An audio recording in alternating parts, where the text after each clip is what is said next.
L'ESCA est l'une des plus anciennes écoles de management aujourd'hui en France et nous faisons partie des 1% des écoles de management dans le monde triplement accréditées. L'école a toujours, depuis sa création, mis en avant son innovation pédagogique, mais une innovation au service des étudiants. Nous utilisons aujourd'hui des technologies autour notamment de l'intelligence artificielle pour rendre la pédagogie meilleure. L'ESCABot est un dispositif qui va venir compléter notre pédagogie pour s'adapter le mieux possible à chacun de nos étudiants. Avec l'avènement de l'arrivée de l'IA générative avec ChatGPT, ça nous a apporté une réflexion sur comment on pouvait utiliser en fait, ces outils-là dans l'ensemble de l'école. L'avantage en fait d'ESCABot, c'est d'être simplement entraîné sur les documents du cours. C'est-à-dire qu'un étudiant de première année n'aura pas de réponse d'un étudiant de cinquième année. C'est là la grosse différence en fait avec un outil ChatGPT qui lui a une connaissance générale et qui ne va pas forcément être adapté au contenu donné donc, pour nos étudiants. Il va être disponible 7 jours sur 7, 24 heures sur 24. Il est multilingue, donc pour une école internationale, c'est vraiment intéressant de pouvoir en fait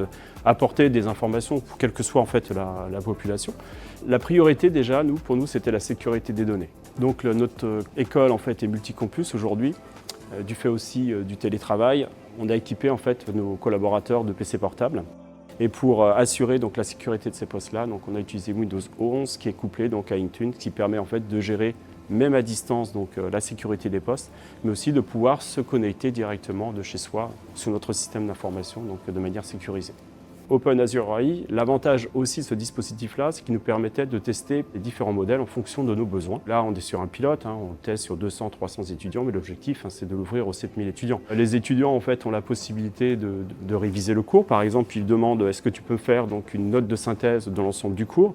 Est-ce que tu peux revenir sur tel ou tel concept? Est-ce que tu peux me générer 5 à 10 questions sous forme de questions à choix multiples? Et là, il va pouvoir s'entraîner et ensuite, le bot va pouvoir analyser ses réponses, lui dire que voilà, sur ce point-là, tu devrais revenir sur cette partie du cours, etc., etc. On a la chance en fait d'être accompagné par Microsoft, c'est-à-dire que moi, la mise en place du bot, ça a été fait en ayant des réunions en fait, avec Microsoft pour m'apporter déjà des informations techniques assez importantes. On forme nos étudiants et nos collaborateurs sur la connaissance en fait, du fonctionnement de l'IA pour comprendre comment on peut l'utiliser de manière responsable et surtout quand ils utilisent l'outil d'être complètement transparent. Pour moi, tout le monde pourra aller plus loin dans sa performance par rapport à ses capacités parce que c'est comme si on avait un prof privé en permanence, dispo, d'ailleurs bienveillant et donc du coup, tout le monde pourrait étape par étape par rapport à ses propres difficultés, trouver des solutions et développer ses compétences. C'est vraiment une évolution naturelle avec les nouvelles technologies qui émergent.